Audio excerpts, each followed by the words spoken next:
Ladies and gentlemen, I'd like to introduce two-time Grasslands member guest champions, Peter Maris and Samuel Houghton.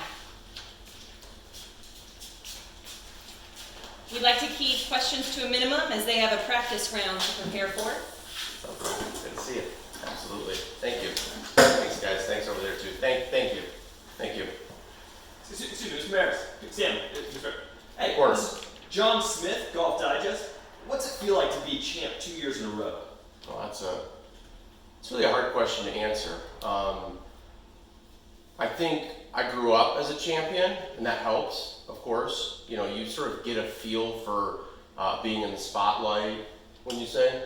Yeah, being the best. Yeah, absolutely. So, you know, I'm used to going to restaurants, people coming up to me, asking me about, you know, different things, you know, how did I become me, you know, things like that. And, you know, I think, so being sort of a child phenom and then, you know, getting to this point in my life and still being as good as I am, I just think, you know, maybe it's being younger and having that practice that's really helped me to sort of, you know, understand, you know, sort of how to respond, things like that. So, it's a good question. Thank you. Mr. Houghton, Mr. Houghton, Mr. Houghton. Over here. Becky Lavender, TMZ. Has anyone famous reached out to you after the second win? Well, yeah, I mean, some of this stuff I like to keep, you know, private between us, but I reached out to Roger. You mean talking about Fed? Yep, T-Dub. We've got a text string going. It's difficult to find people to kind of relate to when you're at the, you know, the height of sport. I don't know if they would be comfortable with me sharing that, but I think they'll be all right with it. Excuse me. Mr. Maris, Mr. Maris. Here. Over there? Rod Sterling, Playboy. Peter, tell us, what was going through your head after the shot heard around the world? I don't know if everybody can hear me in the back. You gotta talk louder. Louder? Thank you. All right. That's you know, coming off of that shot, right? I mean, just the adrenaline to be even able to sort of focus on the next shot was a big deal for me. You know, a lot of people have come up to me afterwards, thanked me. I mean, I'm actually starting a charity called Shot Heard Around the World. We go to local elementaries and we sort of teach kids to have, you know. There's one baby that was actually named Shot. Yeah, that's true. That's actually a true statement. So it's a good question. Thank you. Excuse me, guys in the back here. Okay. Yes, this is Chris Rodscon. You can call me Steve. I'm from the LGBTQT_Weekly. Talk to us about the fashion choices you've gone through this year. Fashion choices, you know, I typically just stick to a regular golf shirt, and I have a certain hat I wear on Sundays. Fabulous. Thanks. Yeah, I don't really use a designer. A lot of people think I do, but I don't. Mr. Houghton. Yes, over here. Rita Thornberry with Golf Magazine. Any new sponsorships in the bag for you?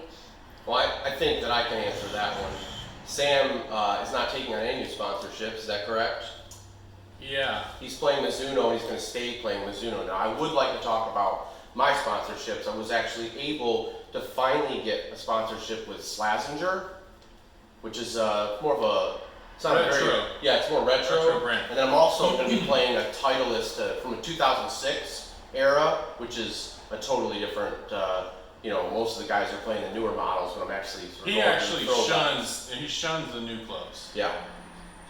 I'm actually going to beat everybody with the old clubs. So I just want that to be known. Excuse me, guys. Yes. Yeah, over in the corner.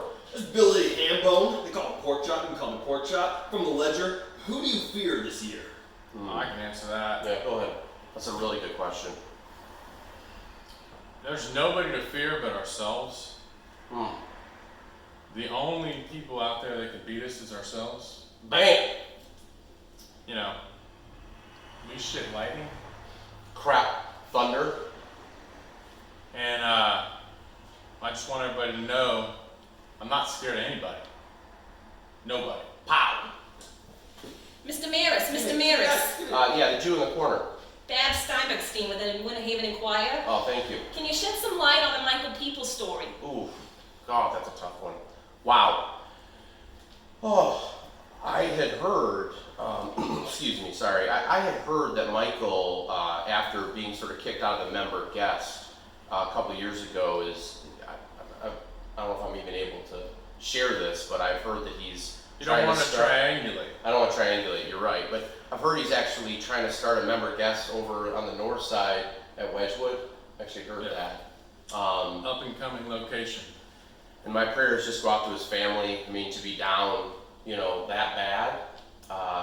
And to, I mean, everybody of course loves a comeback story. We all know that, but he's gone downhill pretty fast. So, but thank you so much. Good question. So this guy's over here, Chet Richards. Chet Richards, the Lakelander. How do you feel your chances are this year? Well, I mean, I think we've I would say that. good. Yeah, I think if we play our game, if we make the putts where we're supposed to make them, we continue to intimidate the other side, the other team. I'd say that's where most of our game comes, is just intimidation factor. Yeah, I can probably second that. It's just pure intimidation. I mean, both athleticism coupled with intimidation. I think we're tough to beat, but every year. And coupled with a little bit of, if you just ridicule the team that you're playing against and kind of just, needle them, find the thing that really bothers them inside their soul, and you just pull it out and you stomp on it. That's usually how we're successful. That's good. That's really good. Excuse me, guys. I got Folks. That's all we have time for. It's all Peter and Samuel have time for today. Thanks, guys. Thank you. What a great time. Thank you. Thank you so much. Bill, absolutely. You're right. Yeah, absolutely. Thank you.